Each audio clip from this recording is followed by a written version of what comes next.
Hello, everybody. Hi. Hello, good afternoon. Nope, still morning. Good morning, everybody. Thank you so much for coming to this People's Priorities Lunch and Learn. We have delicious food in the back. If you haven't gotten some, please get yourself some. Please find a seat anywhere. Up front is fine, too, if you want to be closer to the action. And we've got several people here who want to talk about one of the most pressing issues in our state. I'm not sure if folks knew this. I'm sure a lot of folks in the room do, but Michigan has the longest average length of sentence of any state in the union. We are number one at that.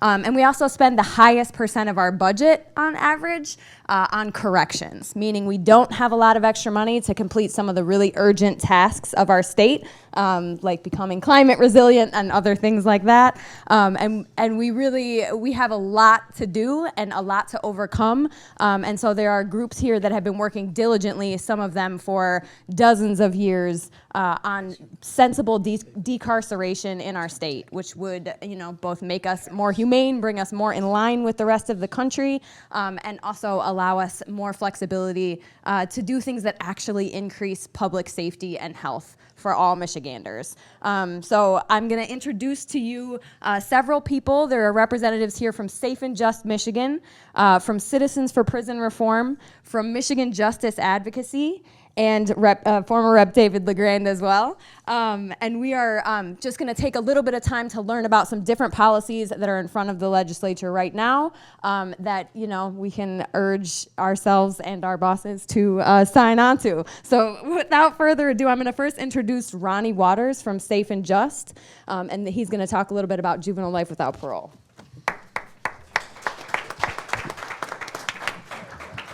Hello, everybody. I'm Ronnie Waters with Safe and Just Michigan, and I'm here to give you guys kind of an update on what's going on with the Life Without Parole campaign that Safe and Just is a part of. Get this slide thing right.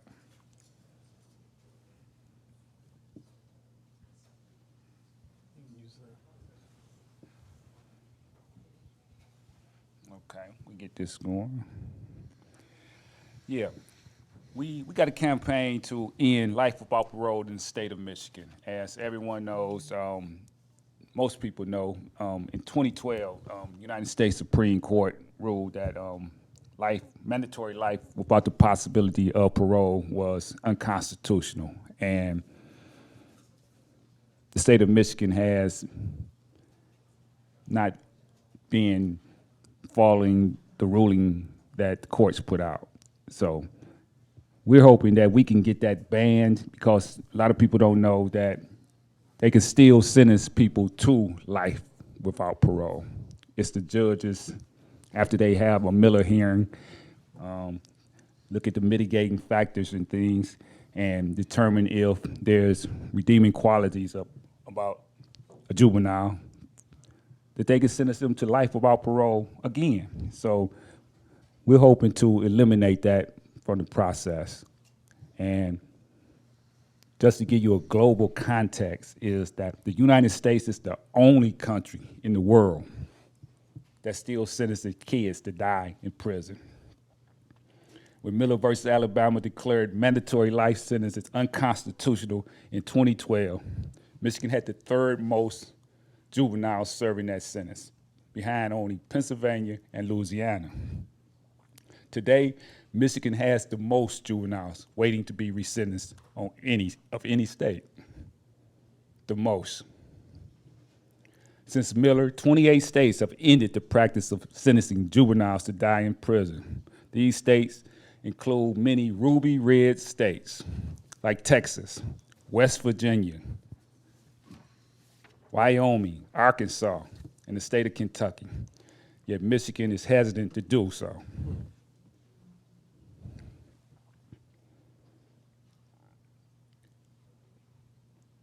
Lack of adult capacity. When we say this, we all know that juveniles are not allowed to vote in the state of Michigan. You can't join the military in the state of Michigan. You can't enter into contracts in the state of Michigan or get married, because they do not have the same legal responsibility as adults, but they can be charged as adults and sentenced to die in prison. We simply don't know how the child can grow, mature, and change. Because it's a child, and everyone knows that children do change. We can't predict the future, so why say a child is irredeemable, unworthy of another chance based on a single act, especially when we know, as parents, as adults, that children change.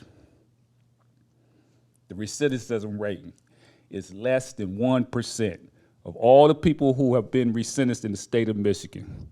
Only one person in 181 that's been resentenced and released has reoffended.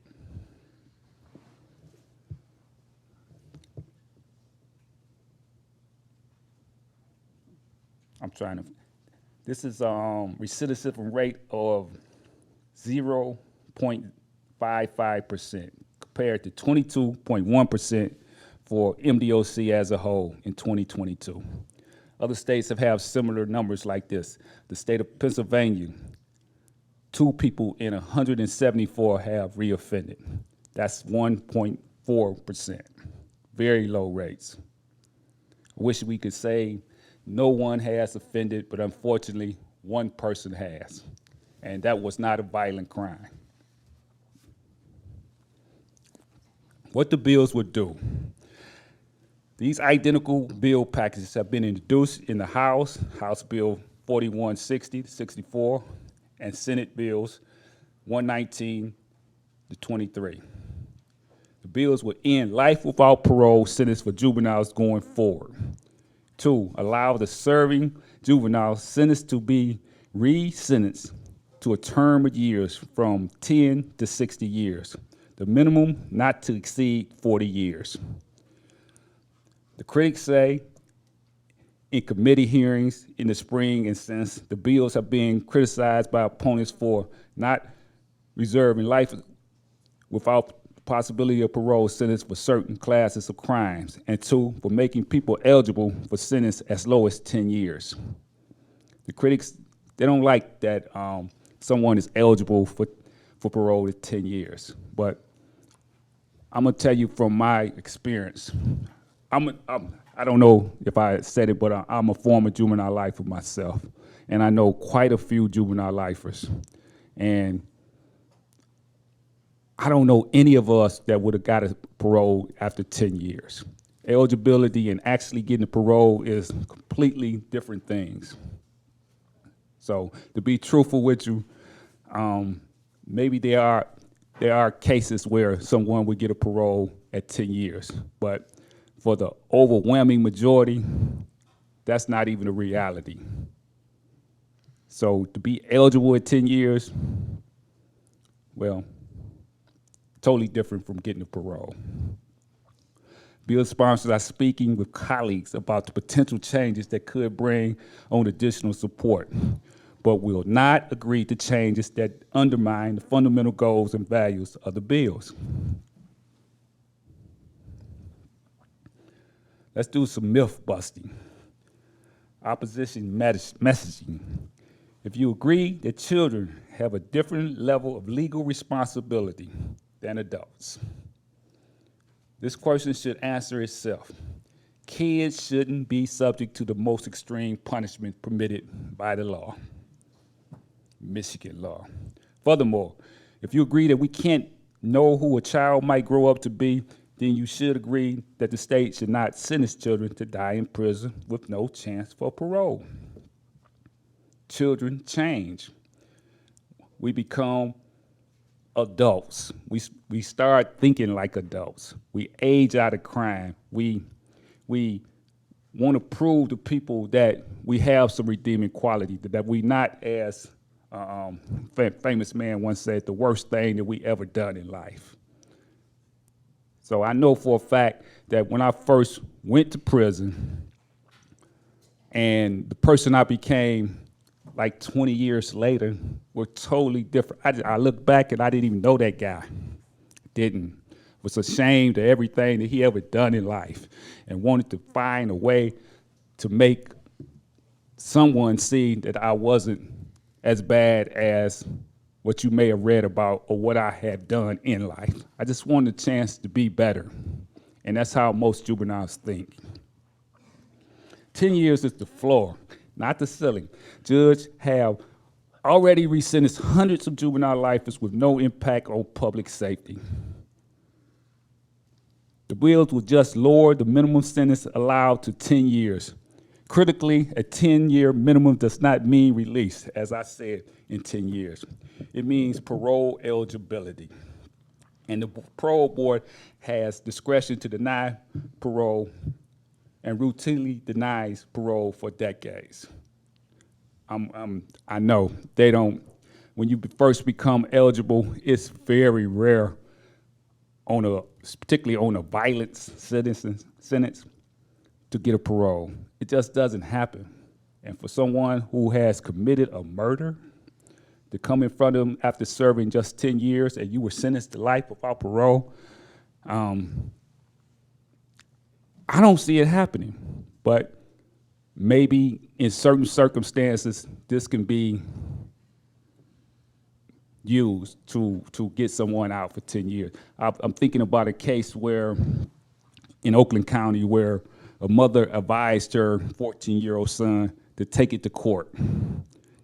Everyone was saying that no, you should accept the plea bargain that was put before them. But the mother advised him to take it to court, and he got life without parole. The kid was an aiding and abettor in the crime, and he really didn't deserve life without parole. But at that time, that was the only sentence on the table.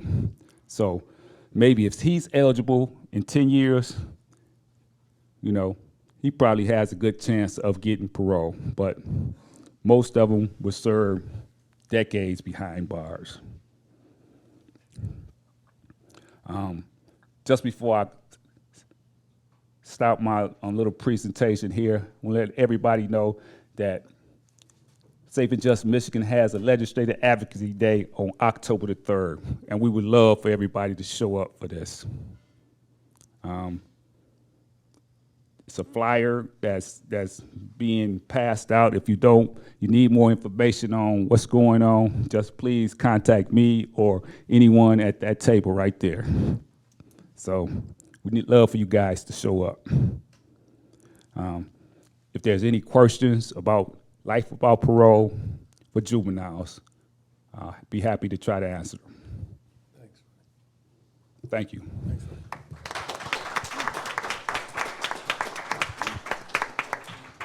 Thank you so much, Ronnie. Next, we're going to keep moving right along. I'm going to introduce Sharmi from Citizens for Prison Reform, who have several legislative priorities for this year. So welcome, Sharmi, everybody. Thanks. Thank you. Thanks so much. We can get you advanced here, I think, a little bit further. Thank you so much. Thanks. Hi, everybody. How's it going? How you doing? You guys all right out there?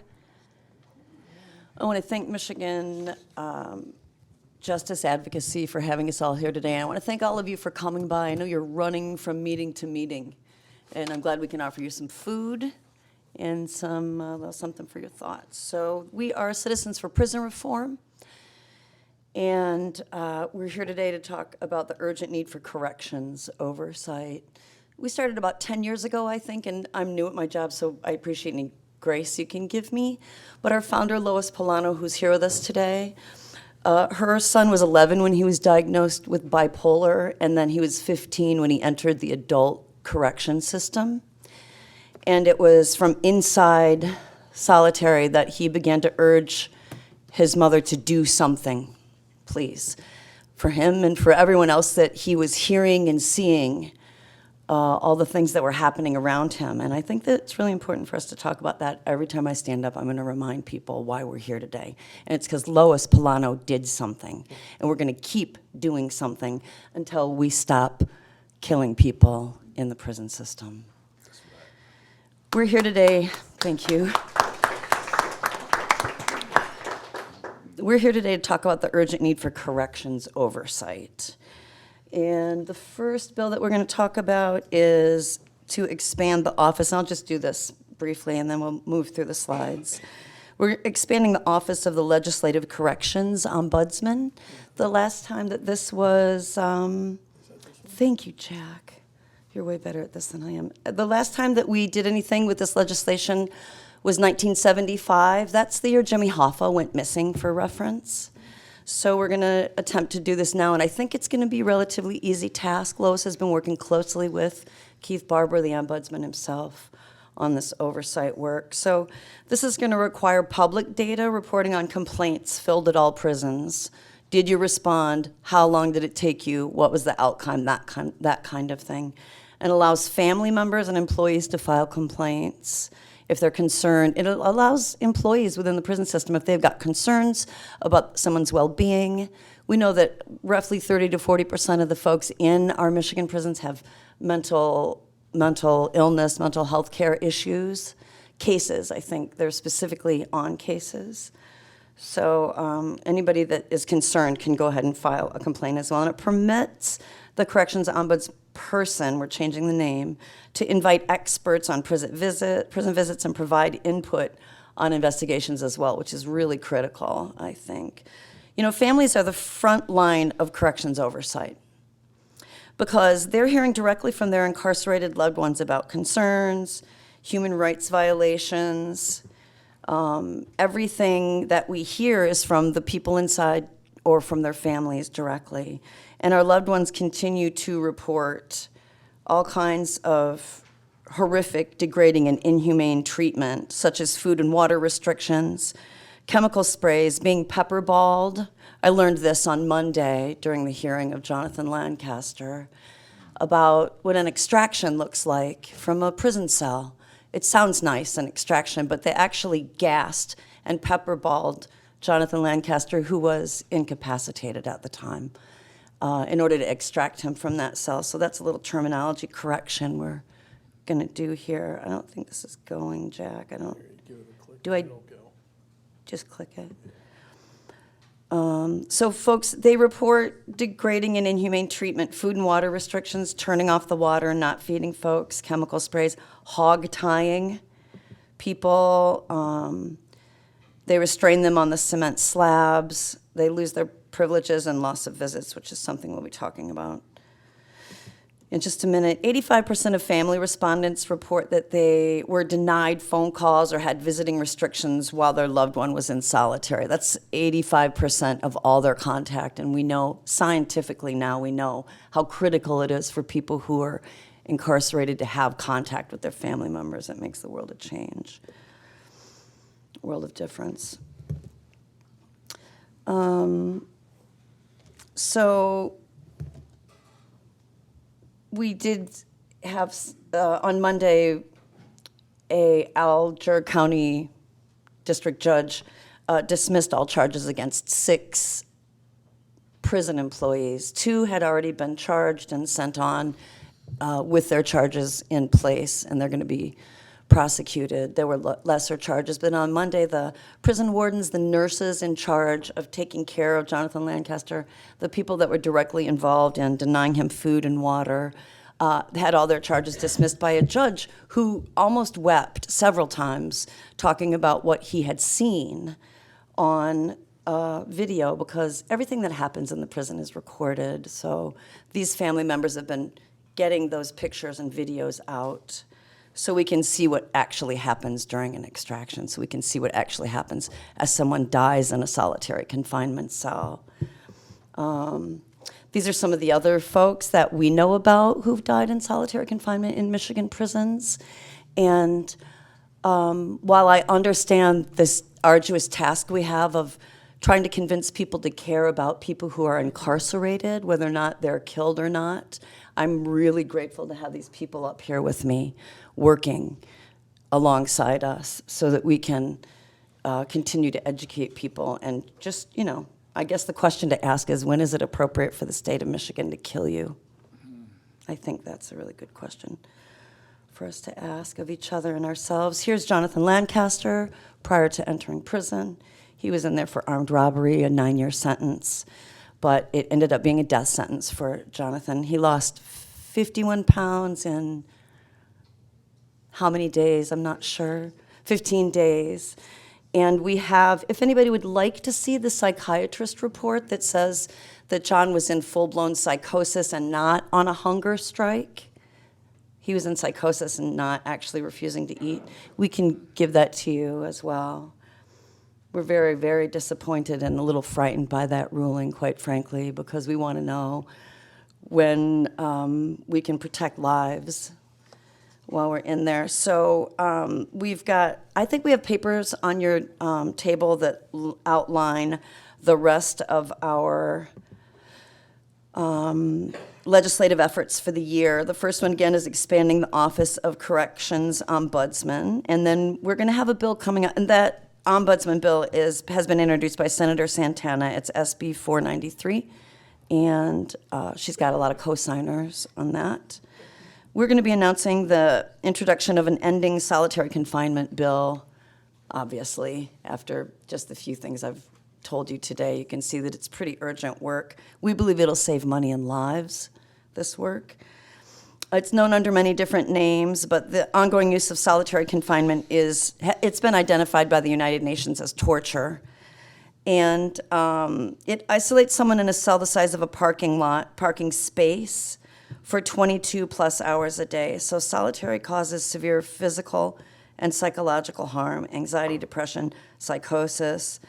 And to the thousands of Michigan prisoners, survivors forced to endure it, this bill sets limits on the use of isolation and establishes standards of care for people who are separated from the general population. We're going to we're seeking sponsors for a Corrections Oversight Commission that's coming up. This will create Corrections Oversight Commission as an independent advisory capacity to analyze investigations across multiple entities and respond to concerning trends. Oversight entities currently conduct investigation in silos. They do not share information or coordinate responses and do not engage directly impacted populations in oversight discussions. Oftentimes security is what folks are saying is an issue that's a barrier to this kind of reform, but I'm convinced that we can breach those security issues. We can agree on what needs to happen and work together to have this come forward. And then we're also working to change an administrative rule that allows the director of the Michigan Department of Corrections to permanently take visits away from people. So revising this legislative administrative rule would ensure that visits are no longer revoked as punishment for violations that are unrelated. It's so critical that if you're in prison that you are able to see your family. And visits have been taken. Lois was talking to me before we came in today about being on the phone with families last night. And 2 women 17 members of their family can no longer visit their loved one inside because there was one ticket, like a I touched your butt kind of thing between a husband and wife, I believe. Forgive me, I told you I'm new.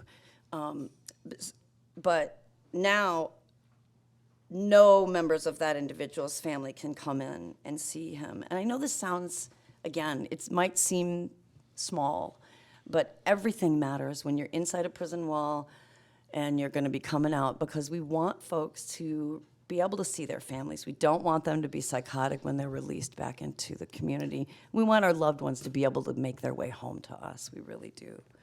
So I thank you for your time today. Lois is here. We've got, if anybody wants any additional information, we're available. And thank you for coming.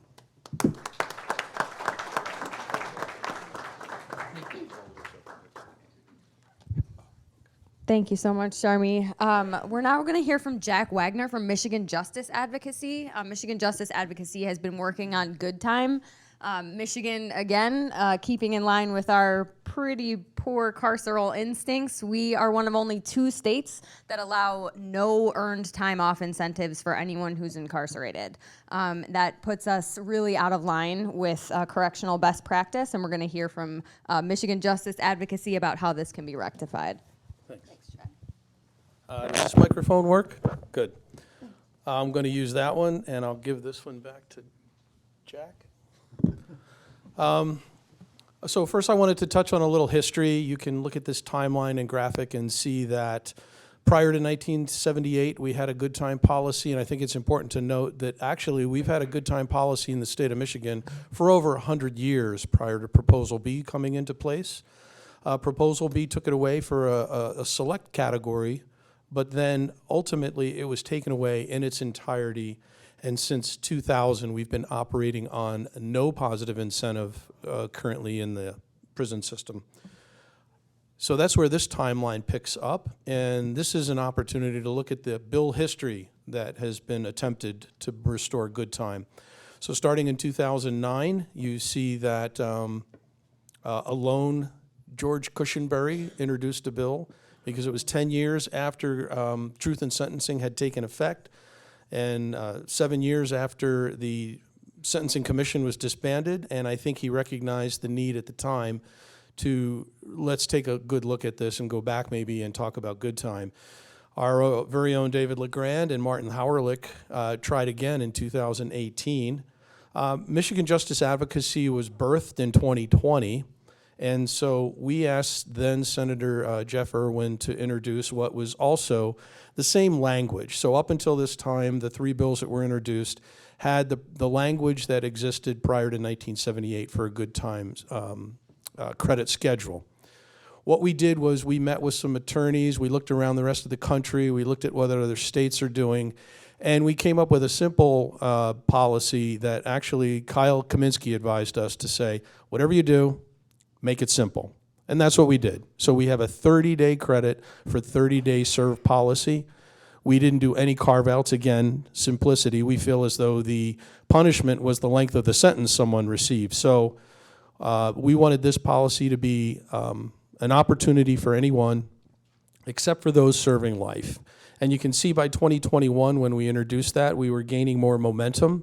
Finally, here in 2023, you see we have 27 lawmakers who agree that this is a good idea. So this current bill on the floor is in the, it's in committee, in the Criminal Justice Committee in the House. It's HB 4468 through 4471. Why do we even need it, right? We've all talked about the needs. These are the policy points, by the way. 30-day credit for 30 days served.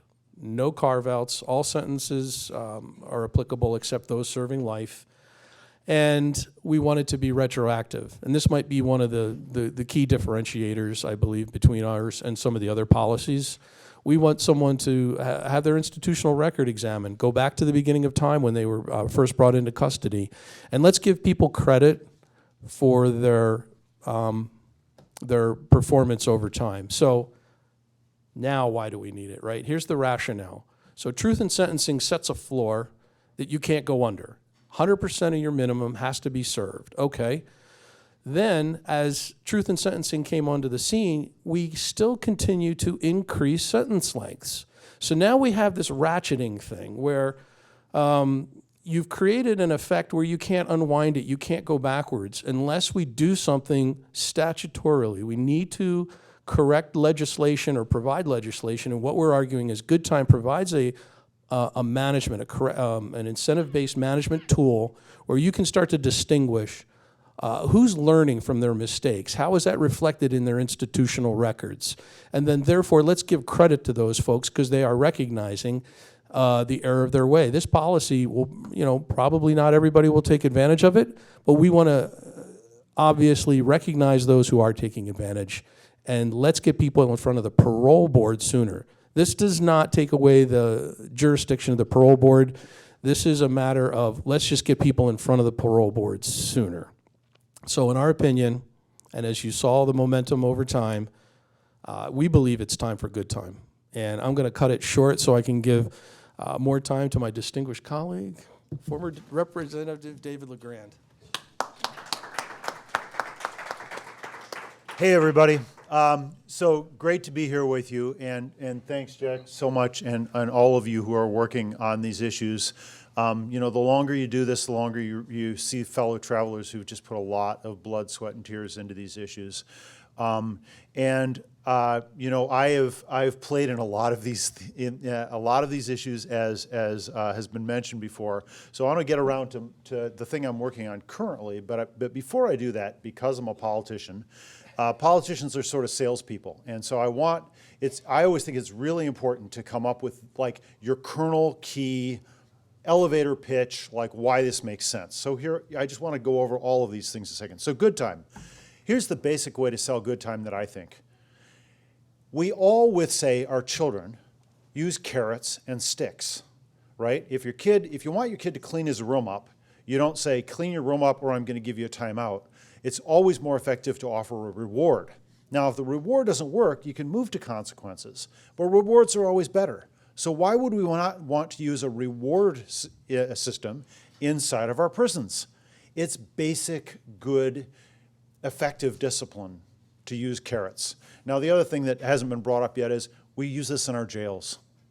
So half of our incarceration system in Michigan right now uses good time. So why would we want to think that it works in our jails and doesn't work in our prisons? So there's the why does this intuitively make sense, and then there's the this looks kind of crazy. So both of those are worth keeping in mind when you talk about good time. The other thing that I can't help but mention here is this is related to programming credits, and Safe and Just has really been working on this. There's good handouts on your table. Lots of data shows that if you help people get training and education in prisons, it produces stunningly good outcomes. And it also produces better cultures inside the prison. So there's sort of an amazing story about what's happened in Ionia because of a college program that's going on in Ionia, and it changed the entire culture of the place. And there's a film about this that you guys ought to look up. It's the Calvin Prison Initiative did this, and one of the people who talks in that film says, you know, there's no way I could have not locked the door to my room when I left it, when I showed up on Ionia. But now we've got this core group of people doing restorative justice work and so they're not just taking classes. They're actually working on intervening in the prison and changing the culture. So I think that for me, good time and programming credits are sort of two sides of the same coin. Fundamentally, folks, the question we have to, I think, challenge people with in the broader community is a really basic question, which is, can people change?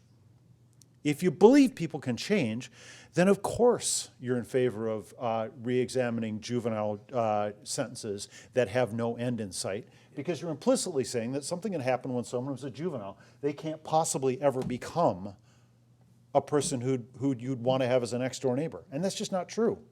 People can actually change. Same question about good times. The person you locked up, are they capable of behaving themselves? Are they capable of learning from their mistakes? Well, if they are, we should be in favor of good time. Second look legislation. The fundamental question is, do you want to lock the door on somebody and never think about them again? Mm-hmm. Or do you want to have a conversation about where is that person on their life journey, and does it make sense to have them incarcerated? Our incarceration system is filled with good, thoughtful, intelligent people who are rotting in prison for the rest of their lives because we have set up a system that only has, as Jack pointed out, fundamentally a one-way ratchet. So I just wanted to say, and same thing with the prison oversight questions. I mean, things like solitary confinement. Back when I started working on these issues, I would sometimes say, look, I don't know if we can make people better, but I know we can make them worse. Because I've seen people who are institutionalized, who really look at the world as though everyone's out to get them, as though things are a threat. If we put people in environments where they can't make independent decisions long enough, it's not good for people. Here's the thing I always say about solitary confinement. You can't run these kind of experiments on people, but if you put a higher primate, like a chimpanzee, in isolation for 6 months, they go irretrievably insane. They don't come back from it. So do you think people are going to respond better? We are supposed to be with each other, and that's why visitation is so important too. The good studies show visitation, having hope, being around your people, lowers recidivism. So all of these things get us closer to a world that's actually safer. Not just a world that's actually more just, more merciful. It's actually a world that's safer. And we can't ever let go of reminding people of that. Don't ever give an inch of ground on the fact that what we are trying to do is public safety. That is what we're trying to do at the end of the day. So I want to talk to you now about the project that I've been working on since I left the legislature, and that is the question of whether we can come up with and how do I work the slides? Because I don't have a dramatic slideshow here, but okay, okay. So one of the things I want you all to think about, and because I'm a politician, I very much live with the question of like, how do you make things endure? So not just how do you slip one by, how do you get 51% of people to support something, but how do you actually get enduring change? And the best way to get that, I think, is to try to achieve consensus, to try to get everybody to understand, look, this is just a good idea. So a lot of people in this room know I authored, and John Cooper really helped along the way, and a lot of people helped along the way, bills which made Michigan the best expungement state in the country. And we have now cleaned up, 3 million criminal records in the state of Michigan, and largely they're automatic. It's something stunning like that. Like nice. The number keeps growing. Like every time I say it, it's wrong because more have been expunged. So we got those bills passed by like a 90% margin. We got consensus. So that means I don't care who's in majority 2 years from now. I know that work is going to endure. So similarly, if we are going to look at right-sizing our prison system so that we can get better public safety, we're going to have to think about how to do that in a way that includes everybody and has a clear, unified objective, which is better public safety. How can we improve public safety by improving our sentencing practices? Now, the irony that I'm going to, so I just want to point out these things because these are important talking points to like just take a 20,000-foot view back. I don't have to convince anybody in this room that some of the things that we've heard before are good and important things to work on. But one of the things that it's really important to remind anybody who's maybe resistant is, look, we all may not like being taxed. We may not like health departments. We may not like COVID restrictions, whatever. Like those are things the government does. The most foundational and intrusive thing the government can do to any citizen is lock them up. That is government power. Like my restaurant's not government power. School teachers aren't government power. Like most of our society is not government power, but there's no way to get around the fact that I don't lock people up. The people of the state of Michigan, the government locks people up, right? So if the government does it, the government has to have ownership of the consequences. And I will tell you, having been a legislator, there's two real problems that happen with legislators. One is they tend to overpromise because they want to tell you, daisies and sunshine and everything will be wonderful if you just pass my bill. Which means that you tend to have an impression that there's over-promising and under-delivering, partly because they want to sell. They want to tell you this is going to be great. So when we were working on expungement, for example, we had really good data that showed that people get way better jobs if their criminal records get cleaned up. That was true for the 50,000 people we looked at in the past. I'm pretty sure it's going to be true of the people in the future. I'm not positive, right? So we were selling that based on past data. But there's a danger that maybe it won't be. Maybe average income for people who get their criminal records cleaned up won't be the 24% it was in the past. Maybe it'll only be 12%. I'm pretty sure it's going to be a non-zero number. But the point is, you put your best face on anything you're trying to do, right, as a politician. And then if it doesn't work out perfectly, people are like, he was lying. Well, the other problem that politicians have is they don't look back. So they tend to do mic drops. So for example, I'll give you a simple example. The 69, the Highway 69, it's 69, the one goes to Port Huron. We changed the speed limit on that. And everyone's happy about that. I'm happy about it. I get to Port Huron faster. We didn't do any studies afterwards that showed us whether more deer are getting killed, whether more people are getting killed. We haven't done a look back on the effect of that legislation. We just passed it and moved on to the next day's work. Well, incarceration is something that we have to be able to look back at periodically. Every time the legislature passes a sentence, we have to be able to say, okay, you wanted to double the penalties for assaulting cops. Did that do you any good? Did the number of cops getting assaulted drop or didn't it drop?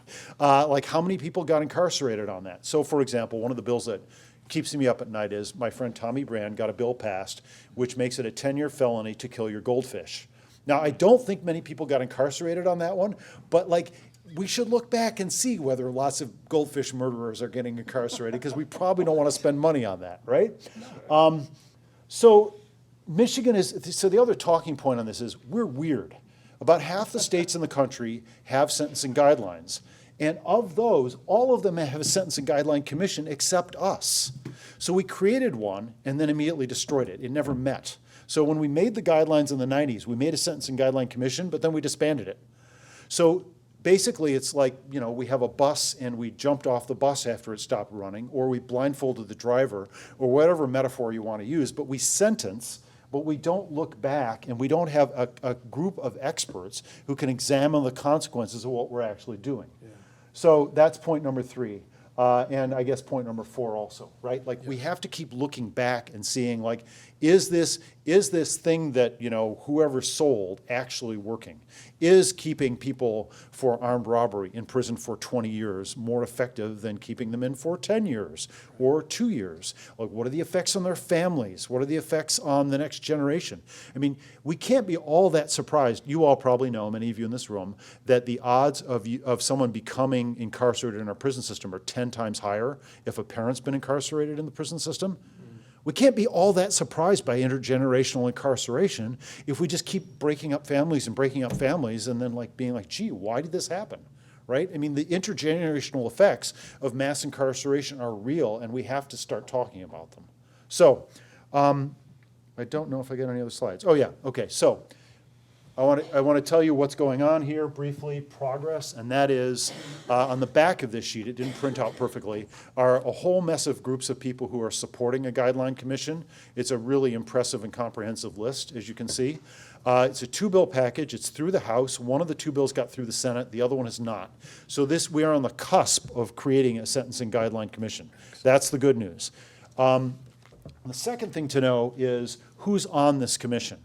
And if you look at this commission, there may be some people in this room who get itchy, because I did a quick count, and of the 15-member commission, skip through number 1 through 5, because those are all political appointments, you get down to members 6 through 15. 6 of those are law enforcement oriented. Only 2 of them, one of them is a defense attorney, and the other is a formerly incarcerated person. So this group looks fairly law enforcement focused. There's a reason for that. If we can get consensus, because good sheriffs understand they don't want to be running mental health facilities. MDOC understands the importance of dropping recidivism. They understand that it's important to have correct sentencing practices, not sentencing practices driven by hysteria and vengeance motives, right? We want to be focusing on good outcomes. So these are the kinds of people who can actually take a careful, clear look, we hope, at sentencing practices in Michigan and start improving them. So, for example, you all remember the war on drugs, right? Nancy Reagan, just say no, the 90s, and we decided to keep everyone locked up forever anytime they looked at drugs. We really haven't changed our Michigan sentencing guidelines on drugs since the 90s, which was when this commission was passed. There are multiple reasons to look at the commission. Some of them are just basic mistakes that were made in the sentencing guidelines 30 years ago that nobody's gotten around to fix. Some of them are changes in how we think about things, like we're much better about thinking about drugs as an addiction problem right now and a public health problem than we used to be in the 90s. Our guidelines don't really reflect our changes of thinking on that. And then some things are questions like, do we really need to have people dying of old age in our prison system by the tens of thousands? And those are the kinds of questions that we have to have the courage to ask. But we also need a group of experts who do this for a living, and people who can engage thoughtfully and report out to the legislature. Because having been a legislator for a number of years, I can tell you very often you get reactive legislation. Something, something pops up in the news and people, you've heard the phrase, there ought to be a law, right? Legislators think that all the time. They think there ought to be a law. And they don't really have history in the field necessarily. When I was in the Michigan House, I was the person in the Michigan legislature with real background in criminal justice work. I was a prosecutor for 8 years. I was a defense attorney for 15 years. Like, I know the guideline. I've got the guidelines seared onto the back of my brain somewhere. I can tell you hundreds and thousands of war stories about individual clients and individual cases.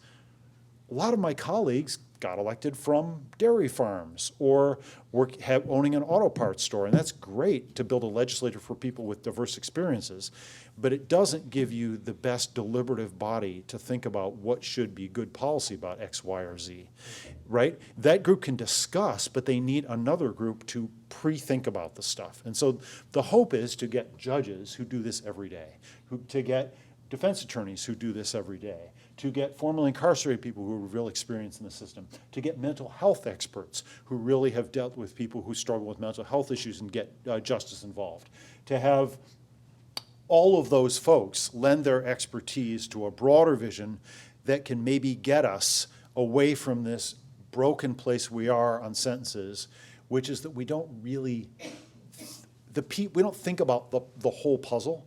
We tend to think about individual pieces. And when you think about individual pieces, you don't wind up making a comprehensible or certainly a just or a prudent puzzle at the end of the day. So this is a big lift in the sense that it's something that I hope will endure.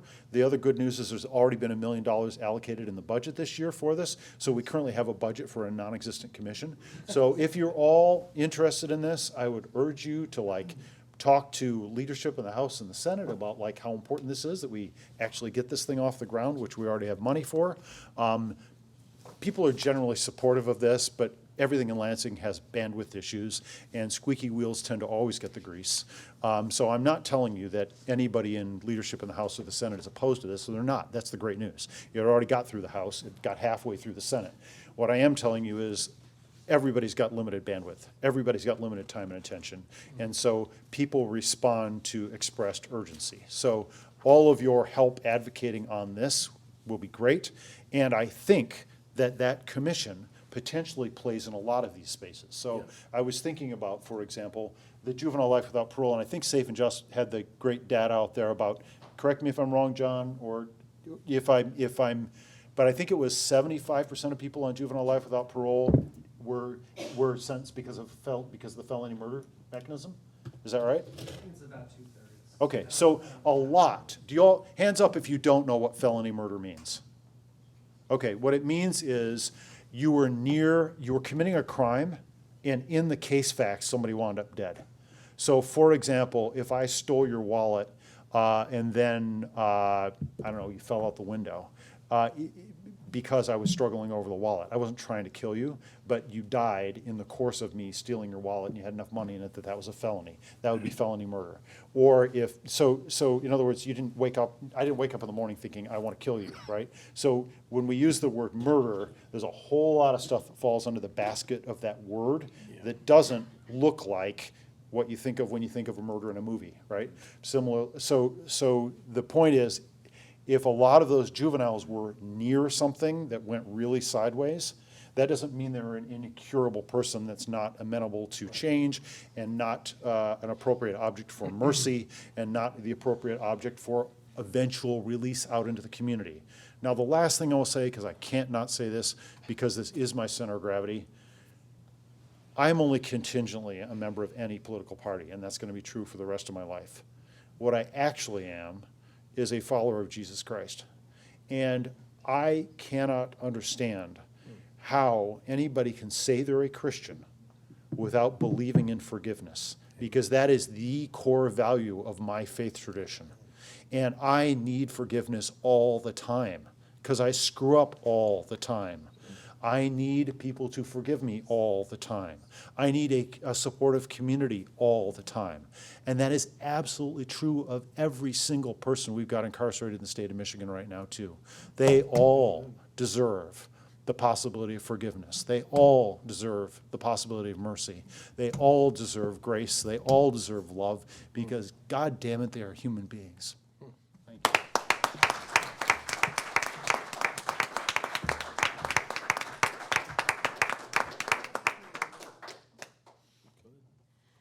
Thank you so much. Well said. Thank you. Truly. So I just want to draw your attention lastly, and we can actually, if folks have time, we can dip into a bit of a Q&A if anyone has questions. But I just wanted to draw your attention to the packet in the middle of your table as well. I think most folks know this, but it is absolutely the right of every legislator to access MDOC facilities. You can go there, you can visit, you have access authority, and we think that you should. We think that we know that we have a massive staffing crisis on our hands in MDOC. There's 1,000 vacancies, which is making programs not run and people be locked down for 23 hours a day. And part of that is because nobody wants to work in a place where people have no hope, where we warehouse people and they don't have any incentive to do better. They have no off-ramps for these massive and egregious sentences, and it makes the culture of the prison not a place that anybody wants to work. It's dangerous and it's unfair to both the people living there and the people working there. So if you do want to push yourself or your boss to head inside, there's policies that you can consider before you go, many of which were discussed here today. A map of just key facilities that you might want to access and questions you can both ask to administration and people who are living inside of these conditions. So that's pretty much it. We learned a very bleak picture today of what's happening inside MDOC facilities, but for the people who work on this all the time, it's the reality of what we're up against, and it's time for a big change. Thank you so much for coming. Really appreciate you being here. If anybody has any questions, I know that the individuals at these tables can answer them either up here or just grabbing somebody as folks head out. Thanks again. So I'm going to send this to you first. It's a primer written by the Manhattan Institute in 2014, but it's a beautiful summary of how we got here and what ethics is. So what they're calling for specifically is this, and this is 2014, we've done this, we need to enact a mens rea default. There's no standard for making sure somebody intended to commit a crime. Well done, my friend. Thank you. And then I'm a former staffer of LEAP Law Enforcement Action Partnership, now formerly Law Enforcement Against Prohibition. So I was their staff writer. And we still have speakers in Michigan. We have law enforcement speakers here in Michigan. I'm building a speakers bureau for Citizens for Prison Reform. And if you'd like to join that would be wonderful. So for me, what I believe I'm seeing in new at this job, but what I believe I'm seeing in the prison is simply the militarized police issue that we managed outside of